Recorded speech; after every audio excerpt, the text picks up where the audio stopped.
భగవతే వాసుదేవాయ. శ్రీ ఉపాధ్యాయుల వెంకటేశ్వర్లు గారు వ్రాసి మనకు అందించిన ఉపాధ్యాయుల తెలుగు వచన శ్రీరామచరిత మానస నవాహ్నిక పారాయణము. శ్రీ గురుభ్యో నమః. శ్రీ మహాగణాధిపతయే నమః. శ్రీ సీతారామాభ్యం నమః. చరితం రఘునాథస్య శతకోటి ప్రవిస్తరం ఏకైకమక్షరం పుంసాం మహాపాతకనాశనం. శ్రీ తులసీదాసు చెప్పినటువంటి శ్రీరామ కథా వైభవం నుంచి మనం ఈరోజు చదువుకుందాము. యాజ్ఞవల్క మహాముని భరద్వాజమునికి చెప్పి వినిపించిన రమ్యమైన రామకథను నేను తులసీదాసు మీకు వర్ణించి చెప్పబోతున్నాను. సహృదయులందరూ విని ఆనందించబోతున్నాను. ప్రప్రథమముగా శివుడు ఈ రమణీయ గాథను రచించి బహుప్రీతితో ఉమాదేవికి వినిపించాడు. ఆయనయే మరల కాకభుషుండికి అర్హుడని ఎంచి దత్తమనర్చాడు. కాకభుషుండి నుండి యాజ్ఞవల్కుడు పొంది భరద్వాజమునికి వినిపించాడు. నిగూఢమైన రామకథను చెప్పు వక్తలు విను శ్రోతలు మహాజ్ఞానగుణ సంపన్నులై ఉందురు. అట్టియేడ కలికల్మష మహామూఢమతిని జడుడను నేను ఎట్లు అర్థం చేసుకోగలను? అయినను మద్గురువరేణ్యులు పట్టు విడవక అనేక పర్యాయములు నాకు బోధించుట చేత నా బుద్ధిబలము కొలది ఎంతో కొంత గ్రహించగలిగితిని. అదే కథను నేనిప్పుడు నా హృదయానందం కొరకు ప్రాకృత భాషలో పద్యములుగా రచన చేయబోతున్నాను. శ్రీహరి ప్రేరణతో నా అంతరంగమందలి నా అజ్ఞాన మోహభ్రమలను తొలగించుకొని ఈ భవసాగరమును దాటించు నౌకగా శ్రీరామ కథను గానము చేయుదును. ఈ రామకథ పాప సంతాప శోకములను నశింపచేయునది, ఇహపరములను వసుగునది. కుతర్క కుమార్గములు, కలి కల్మషములు, దోషదంభములు, నాస్తిక నిరీశ్వర పాదములను అనబడు ఇంధనములను దగ్ధమనర్చు ప్రచండాగ్ని శ్రీరామచరిత్ర. చంద్రకిరణముల వలె సర్వులకు ఆహ్లాదకరమే, కానీ సజ్జన కుముదములకు చకోరములకు పరమహితకరమైన విశేష లాభమును కలుగజేయుచున్నది. శ్రీరామచరిత్రను ఇంతవరకు విననివారు ఇది విని ఆశ్చర్యపడవలసిన అవసరము లేదు. ఈ నూతన విచిత్ర రామకథను విన్న జ్ఞానులు కూడా ఆశ్చర్యపడరు. ఎందుకనగా రామకథలు అనంతములని, అనేక రీతులని, శ్రీరామచంద్రుని అవతారములు అనేక విధములని, శతకోటి రామాయణములు ఉన్నవని వారి హృదయపూర్వక దృఢ విశ్వాసము. కల్పభేదమును బట్టి అనగా ఒక్కొక్క కల్పములో ఒక్కొక్క విధముగా శ్రీరామ అవతారములను మునీశ్వరులు గానము చేశారు. కాబట్టి మీ హృదయములో ఎటువంటి సందేహములు ఉంచక ప్రేమతో ఆదరించి ఈ కథను స్వీకరించుడు. నిర్మలాంతరంగులు ఈ కథను విని ఆశ్చర్యపడరు. ఇట్లు సర్వ సంశయ నివృత్తి చేసి గురుచరణ రజమును శిరముపై ధరించి ఈ రామకథా రచనకు ఎటువంటి దోషములు అంటకుండునుగాక అని మరలా చేతులు జోడించి విన్నవించుకొనుచున్నాను అని తులసీదాస్ చెప్తున్నాడు. భక్తితో శివునికి మొక్కి శ్రీహరి చరణములపై శిరమును ఉంచి ఈ వినిర్మల శ్రీరామ గుణగాథను క్రీస్తు శకము 1574 విక్రమ శకము 1631లో ప్రారంభించుతున్నాను. చైత్రమాసము నవమి తిథి మంగళవారమున పవిత్ర అయోధ్య నగరమున సర్వతీర్థములు అయోధ్యకు చేరు శుభ మహోత్సవము. శ్రీరామ జన్మదిన సందర్భమున ఈ దివ్య చరిత్ర ప్రకటితమైనది. శ్రవణ మాత్రమున పరమశాంతినిచ్చు శ్రీరామచరిత మానసమనే దీని పేరు. పావన రామచరిత మానసమును శ్రీ శంభుడు రచించి తన మానసములో భద్రపరుచుకొని యుక్త సమయములో పార్వతీమాతకు చెప్పెను. మానసములో దాచుకున్న రామాయణమును చూచుకొని మనస్సు ఉప్పొంగుట చేత దీనికి రామచరిత మానసము అని పేరిడెను. రామచరిత మానసము ఎటువంటిది? ఎట్లు రచించబడినది?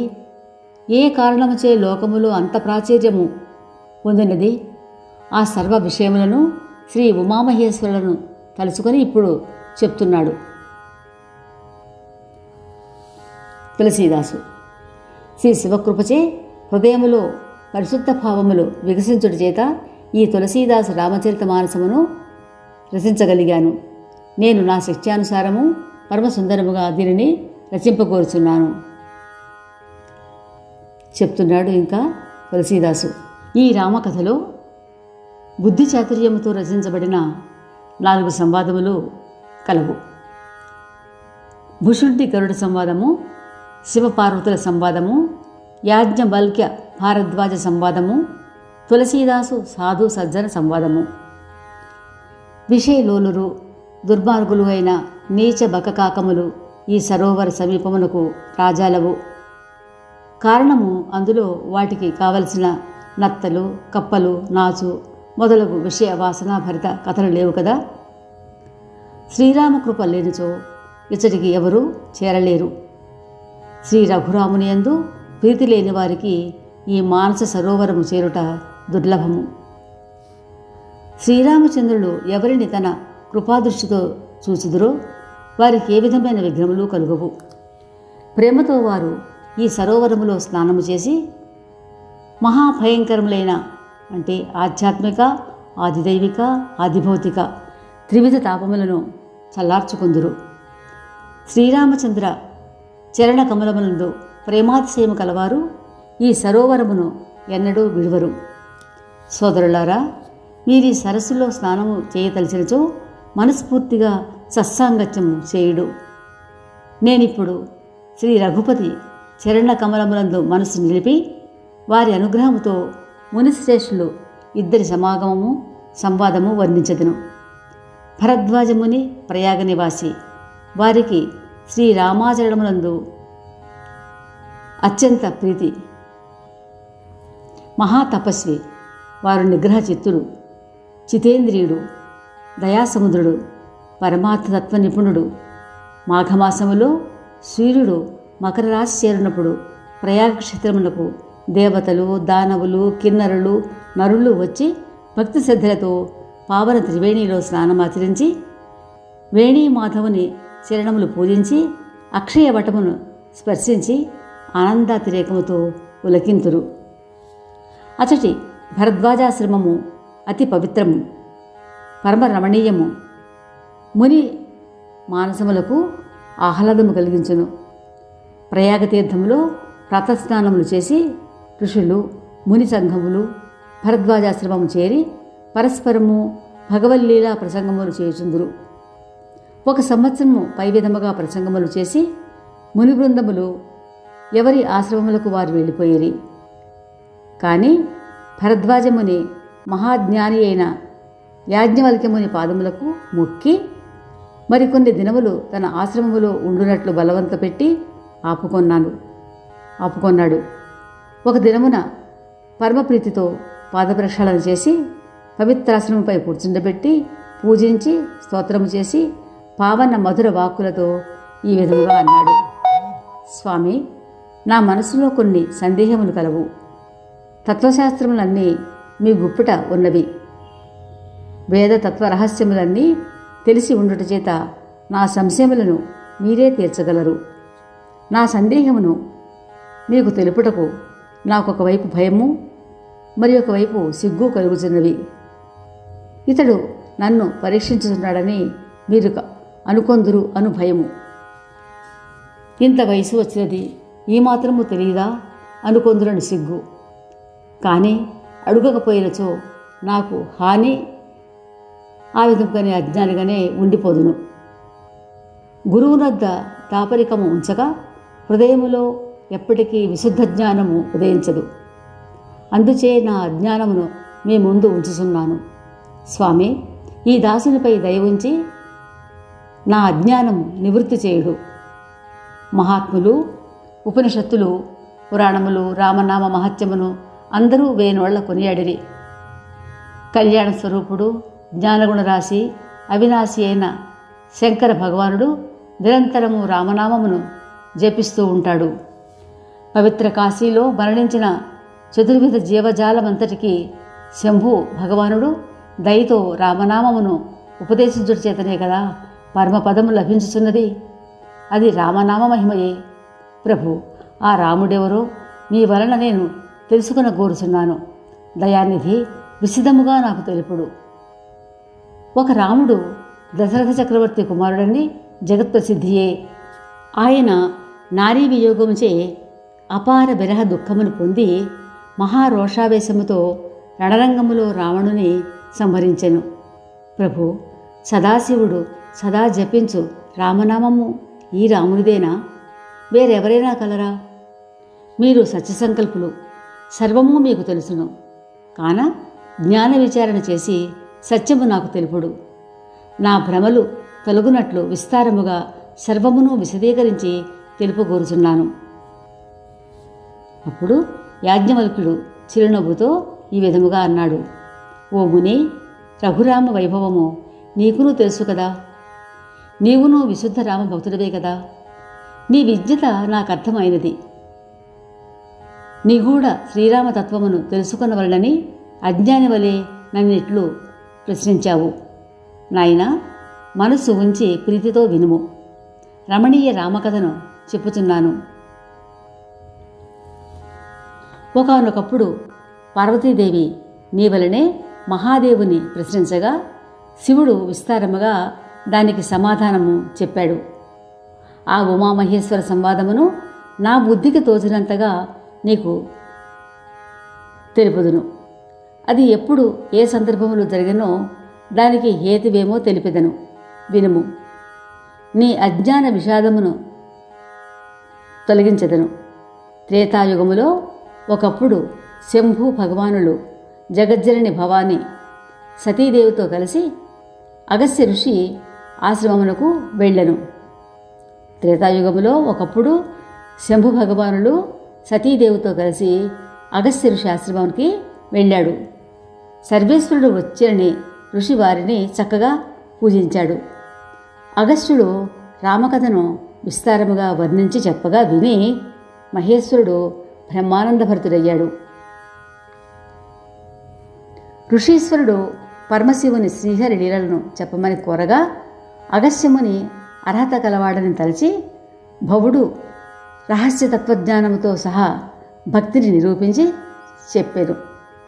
ఆ విధముగా శ్రీరామలీలాగాథలను చెప్పుకొనుచు పరమేశ్వరుడు కొన్నాళ్ళు అక్కడ ఉండి ఋషి వద్ద సెలవు తీసుకుని దాక్షాయణి సమేతముగా తన కైలాస భవనమునకు బయలుదేరాడు. శివుడు కైలాసమునకు వెళుతూ తన మదిలో రామదర్శనములకై తహతహలాడాడు. కానీ సర్వేశ్వరుడి అవతార విషయము పరమ గోప్యము. సతీదేవికి ఈ మర్మము తెలియదు. ఇది అట్లుండా రావణుడు బ్రహ్మదేవుని నుండి తాను మానవుని చేతిలో మరణించినట్లు వరము పొందెను.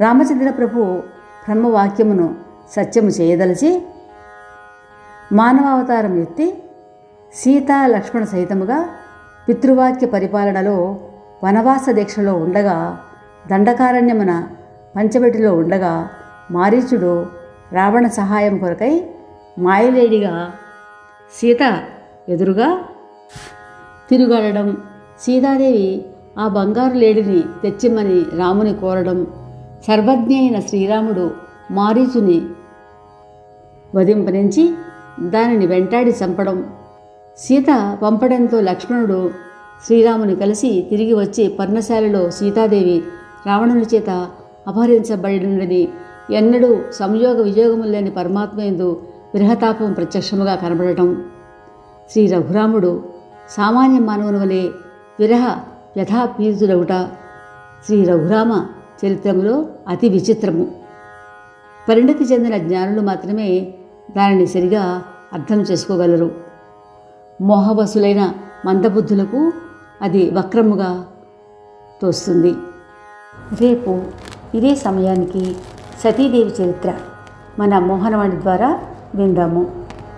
శ్రోతలు లైక్ చేసి మీ బంధువులకు, స్నేహితులకు షేర్ చేయండి. మీ అమూల్య అభిప్రాయములు కామెంట్ బాక్స్ ద్వారా తెలియజేయండి. శ్రీరామ రక్ష సర్వజగద్రక్ష.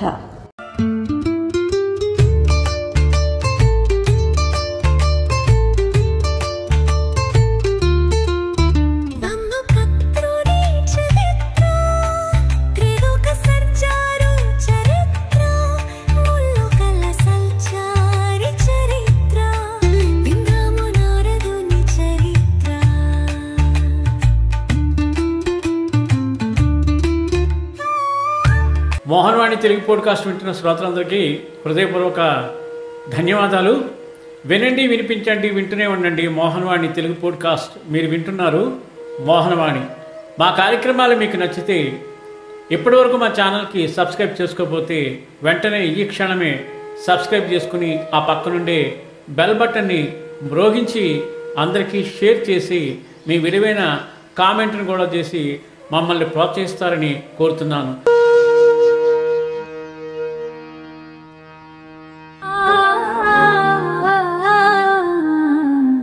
మోహన